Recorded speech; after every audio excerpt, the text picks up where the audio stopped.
Hello everyone. So we are back with another video. So it is the third part of Rise of Nationalism in Europe. Okay. So before starting the third part, I want to make a quick revision from the previous parts that we have studied. So we were talking about the nationalism in Europe. Okay, तो सबसे पहली चीज़ हमने क्या समझी थी कि nationalism का मतलब ही क्या होता है, राइट. सी बेटा, why we are making a revision, because I this chapter I have told you that it is very important, right. तो I don't want to keep anything like stuck in your brain, या आपको एक link होना चाहिए. जब भी आप history पढ़ते हो ना, तो हमेशा याद रखना कि जब भी हम हिस्ट्री पढ़ते हो तो हमें एक लिंक होना चाहिए कि हमारी फर्दर मतलब पहले की जो स्टोरी है वो क्या रही है. अगर आप यही भूल जाओगे, अगर आपको कॉन्सेप्ट्स क्लियर नहीं होंगे कि भाई पहले की स्टोरी में क्या हुआ है, तो भूल जाना कि आपको आगे की फर्दर स्टोरी याद हो पाएगी. ओके, तो हम लोग उसी चीज़ को ड्रैग करते हैं, हम उसी चीज़ को वापस से रिकॉल करके समझने की कोशिश करते हैं कि हमने अभी तक पढ़ा क्या है और हमें इस चैप्टर में पढ़ना क्या. ओके, तो जब ये चीज़ें आपको क्लियर होती ना कि okay, I am studying about this thing and I need to learn this thing from this chapter, okay, that makes your concepts much clear. So starting हम लोग नेशनलिज्म इन यूरोप पढ़ने वाले हैं, rise of nationalism in Europe पढ़ने वाले हैं. तो जहाँ हम लोग बात करते हैं बेटा नेशनलिज्म की, तो आप ये बहुत अच्छे से जानते हो कि नेशनलिज्म का मतलब होता है देशभक्ति, सिंपल सेंस में. तो मैं इस पूरे से यूरोप के बारे में बात करती हूँ, ठीक है. तो इस यूरोप के अंदर हम लोग क्या बात करने वाले हैं, आई नॉट टेक रशिया ईयर, केवल इन कंट्रीज़ की बात करी हो, है ना. तो हम जब हम यूरोप की नेशनलिज्म की बात करते हैं तो सबसे इम्पॉर्टेंट कंट्री हमारे लिए कौन सी रही हुई है, फ्रांस रही है. और इसका अब फ्रांस के बारे में जब आप पढ़ना स्टार्ट करते हो, सबसे पहले यूरोप रेवोल्यूशन अगर आपको पढ़ना है, यूरोप का पूरा नेशनलिज्म आपको पढ़ना है, तो आपको पहले फ्रांस की स्टोरी आनी चाहिए. तो फ्रांस की स्टोरी भी आपको बहुत अच्छे से याद है कि वहाँ पे कैसे एक मोनार्कियल फॉर्म ऑफ गवर्नमेंट को ब्रेक डाउन किया गया था, ठीक है. वहाँ पे मोनार्की को हटा करके डेमोक्रेसी मानिए, लाइक पॉलिटिकल गवर्नमेंट आई थी वहाँ पे, फिर उसे डिस्ट्रॉय करके एक डिक्टेटोरियल फॉर्म ऑफ गवर्नमेंट वहाँ पे इस्टेब्लिश की गई थी, ठीक है. और उस डिक्टेटर ने कैसे एक मतलब लोगों के डेवलपमेंट के लिए काम किया है, मतलब like you have to know the past of France, starting with Louis 16, then will go to Maximilien Robespierre, then will jump to Napoleon Bonaparte, okay. और फिर कैसे लास्ट में फाइनली नेपोलियन बोनापार्ट जो है वो कंट्री में नेशनलिज्म फीलिंग को किस तरह से इमर्ज करता है. जो मेजर रेवोल्यूशन है, जो मेजर चेंजेस है सोसाइटी के अंदर, वो किसके अंदर आते हैं, नेपोलियन बोनापार्ट के अंदर के पीरियड के अंदर. तो नेपोलियन बोनापार्ट हुआ, चाहे नेपोलियन बोनापार्ट का मैंने बता दिया था, कल भी हम लोगों ने इस चीज़ को डिस्कस किया था कि जो नेपोलियन बोनापार्ट है, नेपोलियन वो अपने रूल को क्या बोला करता था, सिविल कोड बोला करता था, ठीक है. जब उसने दैट ईयर वॉज ना 1804 से लेकर के 1815 तक में, जब मेजर रेवोल्यूशन और चेंजेस देखे गए थे फ्रांस सोसाइटी में, और फिर उसी फ्रांस सोसाइटी से जो थे वो आसपास के एरियाज़ में भी स्प्रेड हो गई थी, वही नेशनलिज्म वाली जो चीज़ें थी वो आसपास के एरियाज़ में स्प्रेड हो गई थी, ठीक है. तो पीछे का आई थिंक सो आपको बहुत अच्छे से क्लियर होगा. सी, अब हमारा चैप्टर, इसको लिंक करने की कोशिश करो. मैं हमेशा फिर वापस से बोल रही हूँ, इट इज़ वेरी इंपॉर्टेंट कि हिस्ट्री में आपको चीज़ों के साथ में, डेट्स के साथ में, ईयर्स के साथ में एक लिंक हो. और अगर आपका वो लिंक ब्रेक हो जाता है, देन ट्रस्ट में आपको लेसन कभी समझ में आने वाला नहीं है, ओके. तो स्टार्टिंगली जब हम लोग यूरोप, मतलब अगर आपको ये दिमाग में बहुत अच्छे से रट जाना चाहिए कि जब भी हम नेशनलिज्म इन यूरोप की बात करेंगे, सबसे बेसिक यूनिट, सबसे बेसिक कंट्री हमें क्या पता होना चाहिए, फ्रेंच रेवोल्यूशन के बारे में पता होना चाहिए, ओके.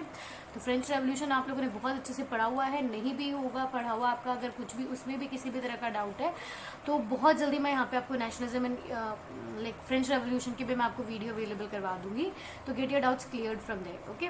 तो हम लोग, मैं तो हमेशा आपको मैं क्या बोलती हूँ कि आप सबसे सुप्रीम हो मेरे लिए, तो कि तुम्हें सब कुछ आता है, तुम बहुत इंटेलिजेंट हो. तो अभी हम अज्यूम कर रहे हैं कि आपको जो फ्रेंच रेवोल्यूशन वाला चैप्टर है वो बहुत अच्छे से आता है, राइट. तो जब हम फ्रेंच रेवोल्यूशन पढ़ रहे हैं, हम लोगों ने कल तक का जो चैप्टर है हमारा नेपोलियन कोड तक कंप्लीट कर दिया था कि भाई नेपोलियन कोड या सिविल कोड क्या होता है, ओके. वहाँ तक हमने कंप्लीट किया. अब आज आपको क्या देखना है, we are talking of rise of nationalism in Europe. तो भाई यूरोप बना ही कैसा है, जब हम इस नेशनलिज्म वाली फीलिंग की बात करते हैं, तो वो यूरोप जो पूरा होल कॉन्टिनेंट है वो कैसा दिखता है, ठीक है. ये चीज़ हमें आज पढ़नी है. समझ में आ रहा है. देखो इधर कम्प्लीटली अगर आप इसको देखने की कोशिश करोगे, या चाहे इस मैप से देखने की समझने की कोशिश करो, ओके ये इस तरह का दिखता था, मतलब यहाँ पे फ्रांस है, जर्मनी है, फिर छोटी छोटी कंट्रीज आ रही है, यहाँ पे कुछ बड़े बड़े एम्पायर्स हैं यहाँ पे बेजरली। ओके सो देखो जर्मन एम्पायर आ गया, सेंट्रल यूरोप आ गया, इसमें हैम्सबर्ग एम्पायर भी आ गया। ठीक है, तो आपको ये सारी चीज़ें यहाँ पे याद करनी है कि अब आपको अगर मैं इंडिया में भी बात करूँ तो बेसिकली इंडिया में भी स्टेट्स तो नहीं थे ना, ऐसा नहीं कि भाई इंडिया बॉर्न हुआ एंड इट वाज बॉर्न, या जब इंडिया का फॉर्मेशन हुआ तो 29 स्टेट्स में या फिर 28 स्टेट्स या 9 यूटीज़ में कन्वर्ट हो गया था, नहीं। ठीक है, आपको ये चीज़ हमेशा ध्यान रखनी है कि हमारे यहाँ पे भी क्या था, पहले डायनेस्टिक रूल हुआ करता था। Similar was with the Europe also बेटा, यहाँ पर कोई भी मॉडर्न स्टेट्स नहीं थे आज की तरह। मॉडर्न स्टेट्स कैसे हो जाएंगे, जैसे जर्मनी हुआ, पोलैंड हुआ, these are modern states, these are modern countries of Europe, that is France, Germany, Italy, Austria, Poland, Ukraine, ठीक है, रोमानिया, बुल्गारिया, टर्की, ये बहुत इंपॉर्टेंट कंट्रीज है आज के टाइम पे ना, जर्मनी की। ठीक है, पर हम लोग उस एरा की बात कर रहे हैं जब यूरोप फॉर्म होने लगा था, यूरोप में, पूरे यूरोप में नेशनलिज्म वाली फीलिंग डेवलप होने लगी थी, तो उस टाइम पे कोई भी मॉडर्न स्टेट्स वहाँ पर अवेलेबल नहीं थे। Kingdoms were found with no collective identity, हर एक वर्ड का मतलब बहुत स्पेसिफिकली समझने की कोशिश करो कि किंगडम्स वे फाउंड, किंगडम्स मतलब जहाँ किंग का रूल होता है ना, किंगडम्स। ओके तो रूल ऑफ किंग जहाँ पे होता है, तो वहाँ जहाँ डायनेस्टियल रूल बेटा यहाँ पे चल रहा था, तो डायनेस्टिक रूल के अंदर क्या है, आज जैसे देशभक्ति है, नेशनलिज्म है, तो सबके अंदर एक बिलोंगिंग है, फीलिंग है कि भाई हमारा नेशन है। मैंने बताया था ना, नेशन स्टेट के साथ में हमेशा क्या चीज़ें होती है, लोगों के पास कलेक्टिव आइडेंटिटी होती है, उनके पास एक बिलोंगिंगनेस वाली फीलिंग होती है अपनी कंट्री के लिए। ओके पर जब ये राजाओं का रूल होता था तो उस ड्यूरेशन के अंदर कोई भी कलेक्टिव आइडेंटिटी नहीं होती थी। अब कैसे नहीं होती थी, ठीक है, लोगों के लिए कोई भी फीलिंग या अटैचमेंट क्यों नहीं होता था अपने राजा के पास में, जैसे मानने की कोशिश, समझने की कोशिश करना कि देखो यहाँ पे आपको क्या दिख रहा है, ऑस्ट्रिया हंगरी एम्पायर दिखेगा, देखो। ठीक है, अब मानो ऑस्ट्रिया हंगरी एम्पायर जो था उसने अटैक करके स्विट्जरलैंड को कैप्चर करने की कोशिश करी, तो पहले तो ये लोग किसके अंदर, मतलब पहले ये लोग क्या समझते थे कि भाई हम तो स्विट्जरलैंड का पार्ट है। कल क्या हुआ, कल अगले मॉर्निंग में देखा कि भाई हम तो आज ऑस्ट्रिया हंगरियन का पार्ट बन गए। सो मतलब पिछले टाइम पे क्या होता था ना बेटा कि कोई भी लैंड बाउंड्रीज वगैरह स्पेसिफाइड नहीं होती थी, पहले राजा थे वो एक दूसरे पे अटैक करते थे।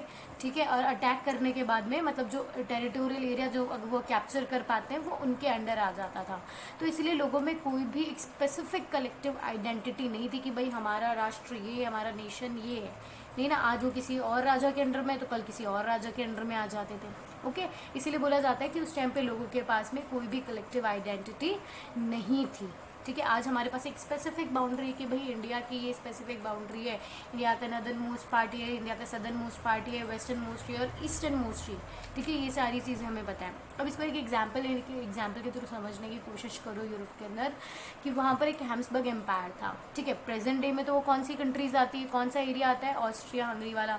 ठीक है, अब हैम्सबर्ग एम्पायर को हम लोग, ये देखो ऑस्ट्रिया हंगरी कहाँ जाता है हमारा, ये इधर की तरफ आ गया हमारा ऑस्ट्रिया हंगरी एम्पायर। इसको या तो आप इसको ऑस्ट्रियन हंगरी एम्पायर के नाम से समझोगे या फिर आप इसको हैम्सबर्ग एम्पायर के नाम से समझोगे, दोनों सिमिलर है, कोई दिक्कत नहीं, कोई ज़्यादा चेंज करने की ज़रूरत नहीं है। ठीक है, ये वहाँ पे मतलब ये किंगडम जो था बेटा वो वर्ल्ड वॉर फर्स्ट के साथ ये भी ख़त्म हो गया था। ठीक है, तो पहले आप यहाँ पे इसको समझने की कोशिश करो कि हैम्सबर्ग एम्पायर जो था वो आज तो ऑस्ट्रिया हंगरी से कंपेयर है। मैंने वही चीज़ अभी आपको समझाई कि आज लोगों के पास ये, आज मानो कि ये एरिया ऑस्ट्रियन एम्पायर के अंदर आता है, कल को कोई और राजा वहाँ पे आ जाता है और ऑस्ट्रियन एम्पायर का ये वाला पार्ट जो है वो ख़त्म हो जाता है। ठीक है, तो अब ये कुछ इस तरह का रह गया। अब वो जो लोग थे उनके लिए अब क्या हो गया, एक नया नेशन मिल गया, उनको एक नया राजा मिल गया, तो उनकी एक फीलिंग्स जो है, डिवोशन जो है वो नए राजा की तरफ चली जाएगी। ठीक है, so that you need to understand कि भाई यहाँ पर जो होते थे वो किंगडम्स का रूल होता था, कोई भी एक स्पेसिफिक स्टेट बाउंड्रीज नहीं होती थी, लोगों के पास कलेक्टिव आइडेंटिटीज़ नहीं होती थी। अब यहाँ पे ना आपको इतना ज़्यादा, जो एग्जाम्पल मैंने आपको बताया है इससे आपको केवल इतना सा चीज़ याद रखना है कि भाई हैम्सबर्ग एम्पायर का दूसरा नाम ही हमारा ऑस्ट्रियन हंगरियन एम्पायर है। इसमें आपको और ज़्यादा कंफ्यूज होने की या रटने की ज़रूरत नहीं है। ठीक है, अब इसमें कौन कौन सी कंट्रीज उस टाइम पे इंक्लूडेड थी, लाइक टायरल हो गया, ऑस्ट्रिया हो गया, सुडेंटन लैंड हो गया, बोहेमिया हो गया। ठीक है, ये सारी countries were the part of Habsburg empire. Okay, अगर आपको इसमें भी समझने की ज़रूरत पड़ती है तो यहाँ पे भी आप देख सकते हो। लेकिन इसमें तो इतना स्पेसिफिकली गिवन नहीं है, like this was the area. Okay, this was the area. जो अननेम्ड वाला जो पार्ट दिख रहा है ना आपको, बेसिकली ये ऑस्ट्रियन एम्पायर का आता है। ओके, सो यहाँ पे आपको इससे ज़्यादा समझने की ज़रूरत नहीं, आपको बस केवल ये पता है कि यूरोप कैसा था। यूरोप में भाई पहले कोई भी नेशन स्टेट्स नहीं थे, वहाँ पे राजाओं का रूल चलता था। और राजाओं का रूल कैसा होता था, आज किसी और राजा के अंडर में, आप कल किसी और राजा के अंडर में होगी, ठीक है। तो बेटा अब वहाँ पे क्या हो रहा था कि जैसे अब ऐसा मैंने आपको वही चीज़ समझाई थी ना कि अब ये तो पुराना यूरोप आपको दिख गया। अब यूरोप में क्या है, रेवोल्यूशन आने लगे, चेंजेस आने लगे। तो वो चेंजेस किसकी वजह से आ रहा था, वहाँ पे ना दो क्लासेस, दो न्यू कम्युनिटीज़ डेवलप हो रही थी। एक एरिस्टोक्रेट्स थे और एक न्यू मिडिल क्लास थे। अब एरिस्टोक्रेट्स क्या है, न्यू मिडिल क्लास क्या है, वो हम थोड़ा और ढंग से समझने की कोशिश करते हैं।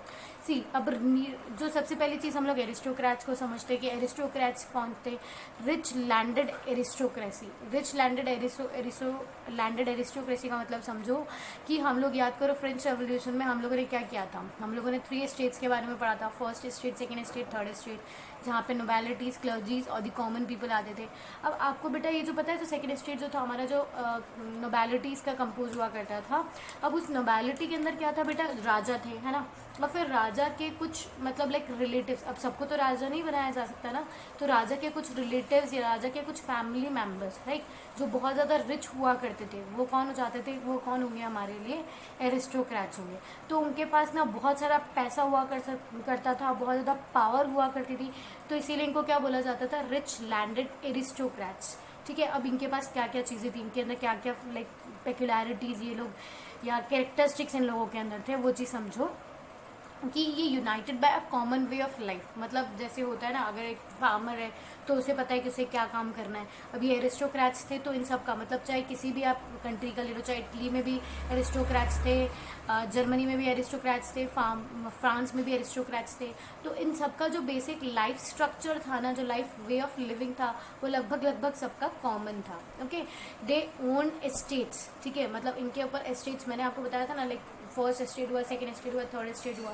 तो सबसे गरीब या सबसे बुरी हालत में हमेशा कौन रहा हुआ है, थर्ड स्टेट रहा हुआ है। तो ये उन स्टेट्स को कंट्रोल क्या करते थे, because they were powerful as well as they were rich. Okay, basically तो बेटा इनके पास अपनी खुद की रीजनल लैंग्वेजेस तो होती थी। जैसे अगर इटालियन एरिस्टोक्रेट्स है तो वो इटली बोला करते थे, कोई जर्मनी से बिलोंग करता है तो वो जर्मन बोला करते थे। बट बेसिकली लाइक जैसे फॉर एग्जांपल अगर हम आज भी समझने की कोशिश करते हैं हमारी इंडियन इकोनॉमी के साथ में, तो हमारे पास सबके पास हमारी खुद की एक रीजनल लैंग्वेज है। ओके, बट बेसिकली आपको पता है कि हम लोग जब इंटर स्टेट कम्युनिकेशन करते हैं तो वहाँ हमें कौन सी लैंग्वेज यूज़ करनी होती है, English. Okay, English is accepted as an like inter state language, a mode of communication language in India also.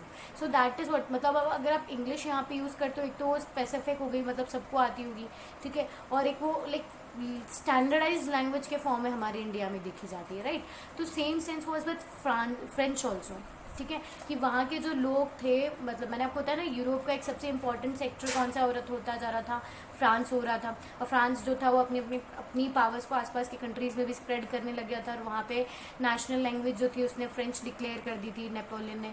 So that is what कि ये जो एरिस्टोक्रेट्स थे ये भी क्या बोला करते थे, फ्रेंच बोला करते थे, ठीक है। बेसिकली इन सब की कोई भी अपनी अपनी रीजनल लैंग्वेज होगी, बट मतलब मोटर लैंग्वेज जो वहाँ पे बोली जाती थी वो कौन सी थी, French. Okay, and well connected by the ties of marriages. अब लाइक जैसे अपने यहाँ पे होता है ना, कम्युनिटीज़ होती है, कास्ट होती है, ठीक है। अब हमारी जो कल्चर होता है कास्ट, मतलब हमारी कास्ट के जो रीति रिवाज होते हैं, तौर तरीके होते हैं, वो तो सिमिलर होते हैं, ठीक है। तो इनको बॉन्ड करने के लिए, मतलब इनमें अपनी एक बोलते हैं ना कि एक फैमिली की दूसरी फैमिली से कनेक्टिविटी बनाए रखने के लिए ये लोग क्या करते थे, दे यूज मैरिजेस, ठीक है। अब एरिस्टोक्रेट्स की अगर कोई बेटी है तो अब एरिस्टोक्रेट्स की किसी फैमिली में शादी करने वाली है। Okay, like these all things were happening there. They were powerful but numerically strong. अब सीधी बात है बेटा कि राजा की जो फैमिली होगी, राजा तो एक या दो ही होंगे, ऐसा तो नहीं भाई सभी राजा हो गए, इट्स इम्पॉसिबल। तो इनका जो नंबर था वो क्वाइट स्मॉल था, but they were much powerful because they had money and they were like of nobility, हम बोल सकते हैं, मतलब they were like of rich peoples में से आते थे, सब जिनके पास बहुत बड़ी बड़ी ज़मीनें थी। आप याद करो, मैंने सेफरडम आपको पिछले वीडियो में पढ़ाया है।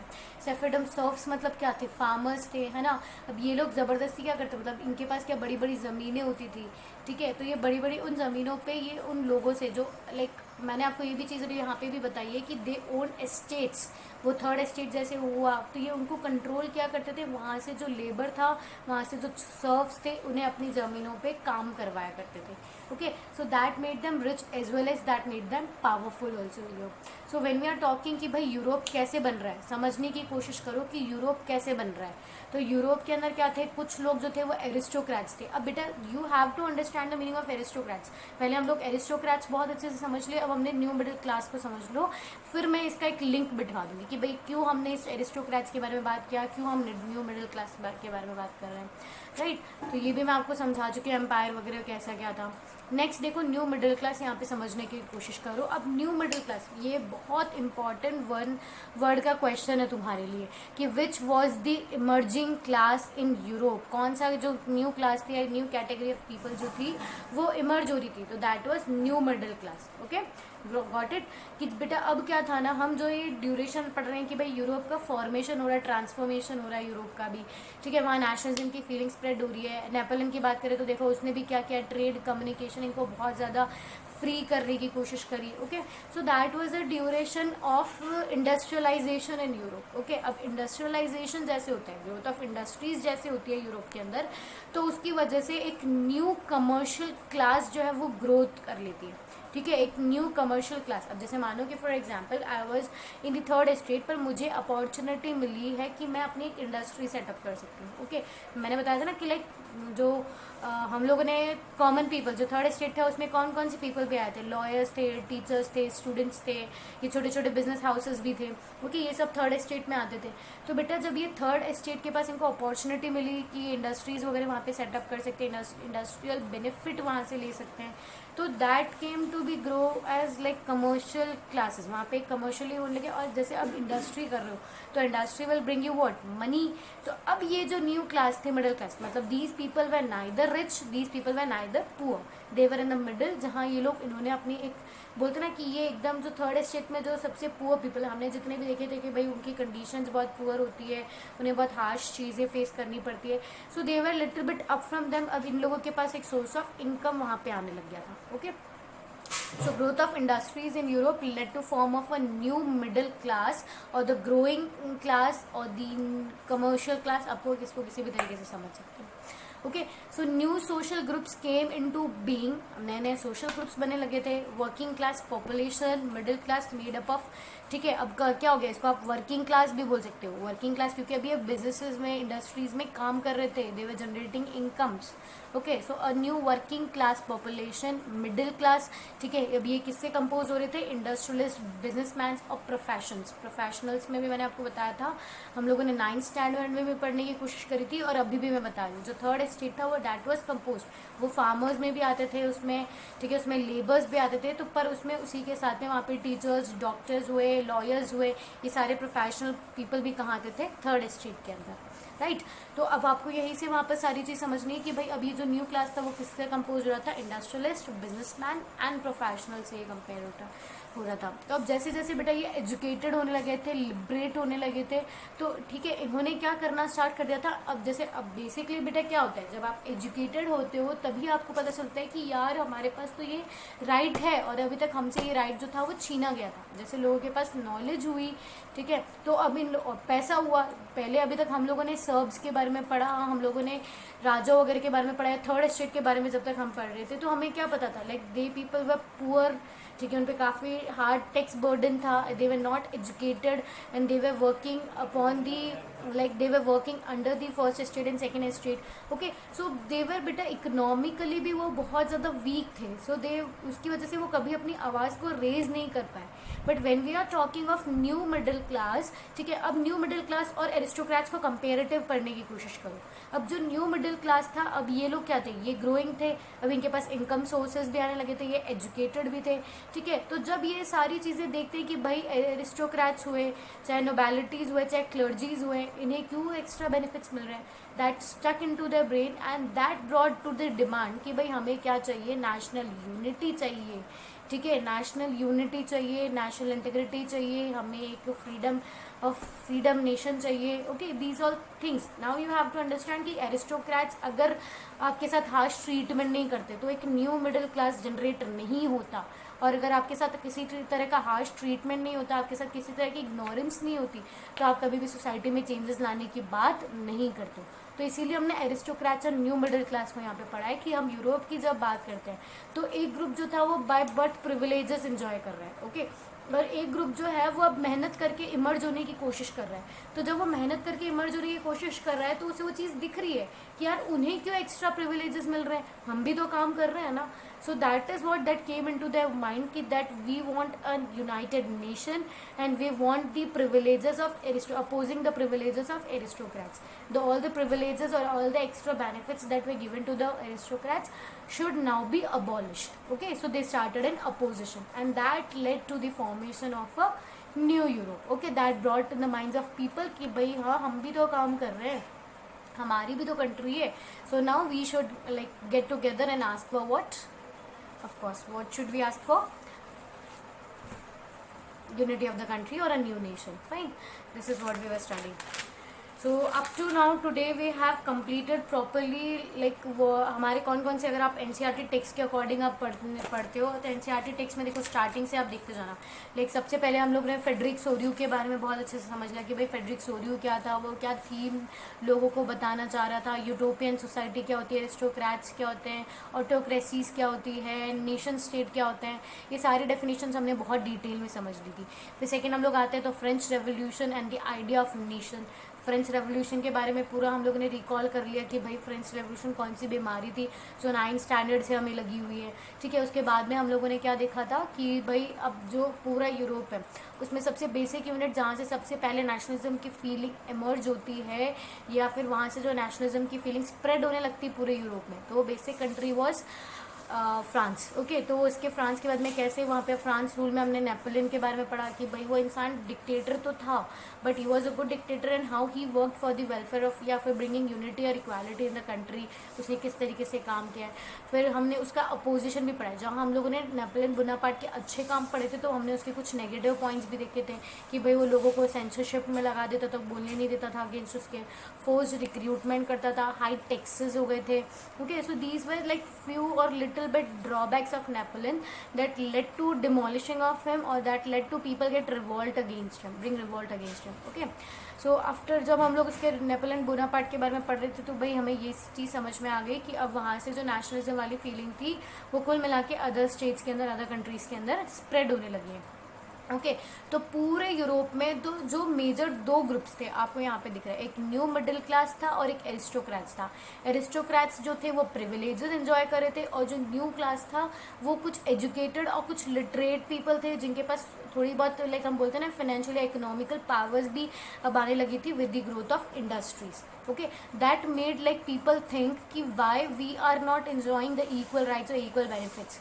ठीक है, so that made them to revolt and that brought feeling of nationalism और feeling of revolution in to their brains. Okay, so I think so the chapter is clear and you will have a I now, मतलब मैं ये समझ रही हूँ कि अब एक तुम्हें एक प्रॉपर स्केलिंग समझ में आ रही है, एक प्रॉपर लिंक समझ में आ रहा है चैप्टर्स को कि हम कोई भी न्यू टॉपिक जो है वो ऐसे ही नहीं पढ़ रहे कि भाई हाँ हमें क्वेश्चन पढ़ने हैं, हमें आंसर निकालने हैं, क्वेश्चन लगाने, इसमें से नहीं.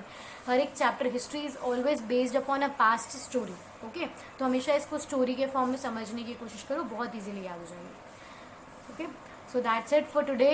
Thank you everyone and if you have any doubts right it in the comment section. Thank you.